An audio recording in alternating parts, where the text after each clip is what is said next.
Hello guys, मैं प्रियंका हूँ और मैंने इस स्पूल को किस तरह से एक टेबल में ट्रांसफॉर्म किया, ये जर्नी मैं आपको आज दिखाने वाली हूँ। ये स्पूल जनरली फैक्ट्रीज़ में यूज़ होता है वायर को लपेटने के लिए। स्पूल के ऊपर मुझे एक मोज़ाइक लुक का इफ़ेक्ट देना था, तो उसके लिए सबसे पहले मैंने सेरेमिक टाइल्स को बनाने का सोचा, जिसको हमने क्ले को कट करके और उसमें क्रेवाइसेस बना के, ताकि उसमें एक 3D इफ़ेक्ट आए, ऐसा बनाया। और इनको पार्ट्स में मैंने बनाने का सोचा, क्योंकि अगर मैं पूरी चीज़ बनाकर भोपाल से बेंगलोर तक लाती तो सब टूट भी सकती थी। ये कुछ पिगमेंट्स थे जो अभी आपने देखे, इनके ऊपर कलर किया गया था। सेरेमिक टाइल्स के ऊपर इस तरह से हम कलर करते हैं। Of course you have to know your pigments better, क्योंकि हमें वो डिज़ायर्ड इफेक्ट नहीं मिला जो कि मैं चाह रही थी। हमें और बेटर नो हाउ चाहिए था, आई थिंक, टू नो कि ये जो पिगमेंट्स हैं कैसे टर्न आउट होंगे। हमें काफ़ी लाइटर शेड्स मिले, जबकि मैं एक्सपेक्ट कर रही थी काफ़ी ब्राइट टाइल्स। मगर at the end I think it was good, the process was nice. Of course आपको कलर्स और पिगमेंट्स को थोड़ा, अगर आप पहले से चेक कर लेंगे तो ज़्यादा अच्छा रहेगा, ताकि यू वुड एग्जैक्टली नो कि एंड में क्या होने वाला है। क्योंकि बेकिंग के बाद में बहुत सारे कलर्स जो हैं वो बहुत शिफ्ट हो जाते हैं। जब ये पूरी तरह से बन के तैयार हो गए तो हमने इनको डाला एक मैसिव भट्टी में, जो कि मेरे फ्रेंड के पास में है भोपाल में, जिनके वर्कशॉप को मैंने यूज़ किया था इस पूरे आर्ट प्रोसेस को कंप्लीट करने के इनिशियल स्टेजेस के लिए। उन्होंने मुझे बहुत सारा ज्ञान दिया सेरेमिक टाइल्स के बारे में, इनके पिगमेंट्स के बारे में, और किस तरह से प्रोसेस होता है ये। It was a very good learning experience. जब ये खुली है भट्टी तो देखिए इस तरह से हमें कलर्स मिले। I was not very happy with the colours, because I wanted much brighter then this. बहुत सारे जो टाइल्स हैं वो एक्चुअली मैं यूज़ नहीं कर पाए, क्योंकि उसमें कलर्स आए ही नहीं थे। तो maybe we needed a little more know how कि पिगमेंट्स कैसे टर्न आउट होते हैं और कौन से पिगमेंट्स यूज़ करे जाएं। Anyways I think we can work with it. इनको मैंने छोटे छोटे पार्ट्स में ले लिया था, और इनको भोपाल से बैंगलोर बहुत ही केयरफुली बबल रैप करके लेके आना पड़ा। और फिर इनको इस तरह से मैंने सजाया, जैसे जो एक तरह की लीव्स हैं और फ्लावर्स के साथ कौन सी मैच होती हैं, तो उस तरह से I just laid them down as per my understanding, जो अच्छे से अच्छा लग सके और एक एक फ्लावर का, प्लांट का लुक आए।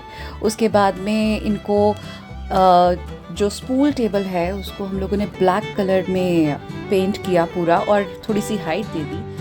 सेरेमिक टाइल्स को अच्छी तरह से फेविकॉल के साथ चिपकाने के बाद मैंने जो क्रेवाइसेस हैं उनको भरने के लिए अमेज़ॉन से कुछ ग्लास बीड्स मंगाए, और उनको भी मैंने फेविकॉल की सहायता से भर दिया। तो ये फेविकॉल जो है ये एक और एडेड लेयर दे देगा हमारे वाटर प्रूफिंग में इसको। अब बाद में हम ग्राउट भी भरेंगे इसके अंदर, ताकि ये सारी क्रेवाइसेस जो हैं ये भर जाएं अच्छी तरह से और ऊबड़ खाबड़ ना रहे, ताकि अगर मैं इस पर कप रखती हूँ या फिर कुछ सर्विंग चीज़ें रखती हूँ when we are sitting in the balcony, वो गिरना नहीं चाहिए। और साथ ही इसके अंदर कुछ ना घुसे और उसको धोना और साफ़ करना आसान रहे, इसीलिए इसके क्रेवाइसेस को भरना बहुत ज़रूरी है।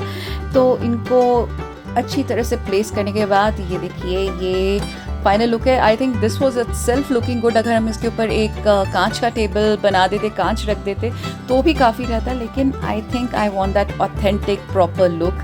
तो I wanted it to be filled and I could actually touch it and enjoy the 3D effect. तो अब पहुंच चुके हैं हम अपने ग्राउट फिलिंग प्रोसेस में।